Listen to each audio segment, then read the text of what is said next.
So I am coming back with another bath, as always, and I'm going to be teaching you the importance of this bath and even as a practitioner, why it's so important to me. And even if you aren't a practitioner, why it might be important to you. Spiritual baths are for everyone, not just for practitioners, because we're all just spiritual beings.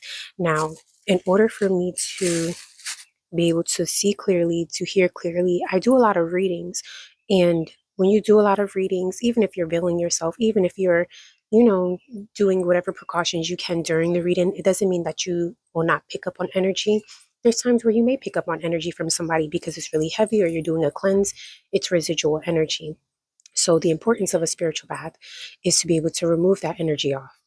Now, the importance of a head cleanse is so that you're able to really connect to your psychic senses, give yourself a refresh and a cleanse that is needed. Now, I'm going to bring up the other purposes of this bath because I don't only use it just for cleansings whenever I need it, whenever I'm doing readings. So, if you are having nightmares or you can't remember your dreams, and maybe in the nightmare something is chasing you, you're not being mounted, right? Because that's going to be something different. If you're being mounted in your sleep, you're going to need something stronger than this. Having nightmares and you're being chased in your dream, or it feels like somebody's trying to attack you, or if you can't remember your dreams, if you're feeling like your psychic mind or your third eye is being blocked, where you're not able to remember your dreams. And the most important thing also is agitation. So this is a good bath that you want to take if you're feeling agitated, whether there's certain spirits or you're picking up on energy that is not yours, you can take this bath. Now, this is a head cleanse. So when you are also working with certain spirits, I've also take this bath when I work with particular spirits who are more hot in a sense, because you can ultimately pick up on their energy. You pick up on their temperament. So it's important for you to make sure that when you're doing this bath, you're getting your head, you're getting the nape of your neck, which is like this neck area. That's like back here. I always just, I usually get my whole body, but it's more important to focus on your crown, your head, and that back neck area in order for you to get that refresh. So this is a nice refresh. This is not only going to just refresh, but it will remove the block that you have, and you'll start to be able to dream again. Most important thing is to understand that you leave the bath on all night. Okay, if you want to shower in the morning and wash it off, that's fine, but make sure you leave it on overnight. I You could take this in a day, still leave it on, but I do this at night.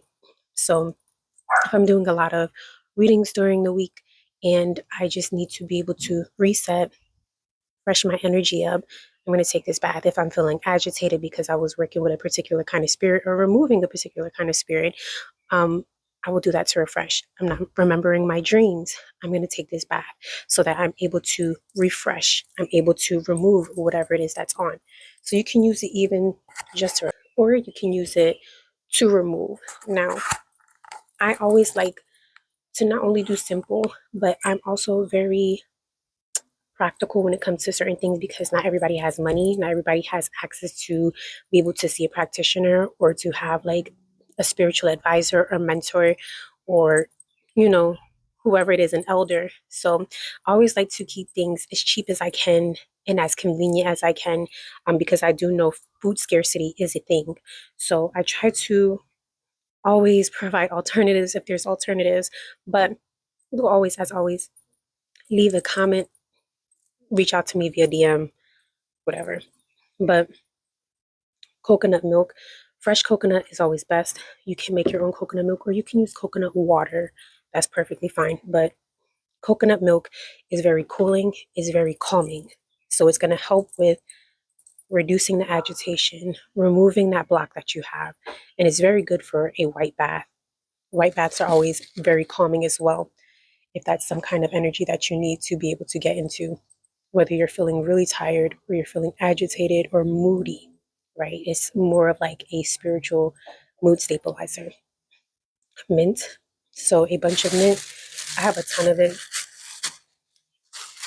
Basil. Fresh is best. I always say that.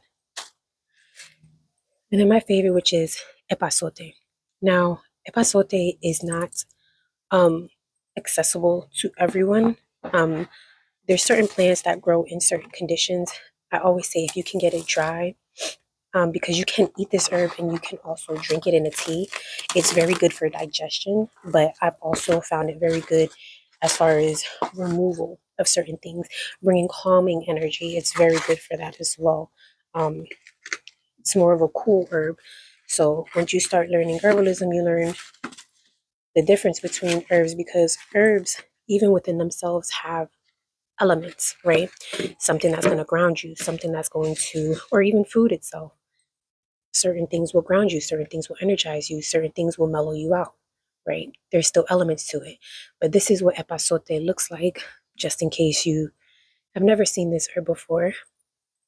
I usually go to like a international market.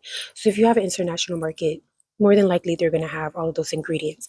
And you're going to take everything, you're going to mash it up, like I always show you, and you're going to put it in your baño. And then you're going to need a white candle. That's it. Very simple, very sweet. And this is going to be for your third eye. Now, what I do with my white candle after it's lit, I put it in my bath. I do a prayer to my ancestors, to eggun, and I ask them for protection. I ask them for strength. I ask them to be able to push me through. Whatever it is that you feel that you need to say, because ultimately, this candle is just going to be used on their altar for protection, but the bath is going to be able to remove whatever it is that you're feeling or whatever it is that you have on yourself. But I do it in a two-part. If you feel that you need to pray over it, do whatever you want to do. But I usually pray and put it on my ancestors' altar. So you can do it that way as well. I will just show you afterwards when everything is mashed up what it looks like, just so that you have some kind of idea of what it's supposed to look like, or at least as close as you can get to it so that it's able to help you remove whatever it is that you have that's on you. All right, so this was outside for quite some time. So it looks a little murky, but trust me when I tell you, this is going to really just open up your third eye, just open up that mind's eye, open up that third eye center, and really just allow you to start dreaming again so that you're able to retain your dreams. And then, like I mentioned, this is almost like a two-part ritual because you're doing protection and then you're doing a cleanse. So you're going to just use this to put on your ancestor altar or any altar of a spirit asking for protection. But this is just going to remove, refresh your third eye, doing a head cleanse, just making sure, like I mentioned, you're keeping this on all night. And then you're going to just shower and rinse it off in the morning. It should stay, on your body. Allow yourself to have the herbs on your body as well. But yeah, this is what the bath looked like. I really appreciate y'all. Thank you.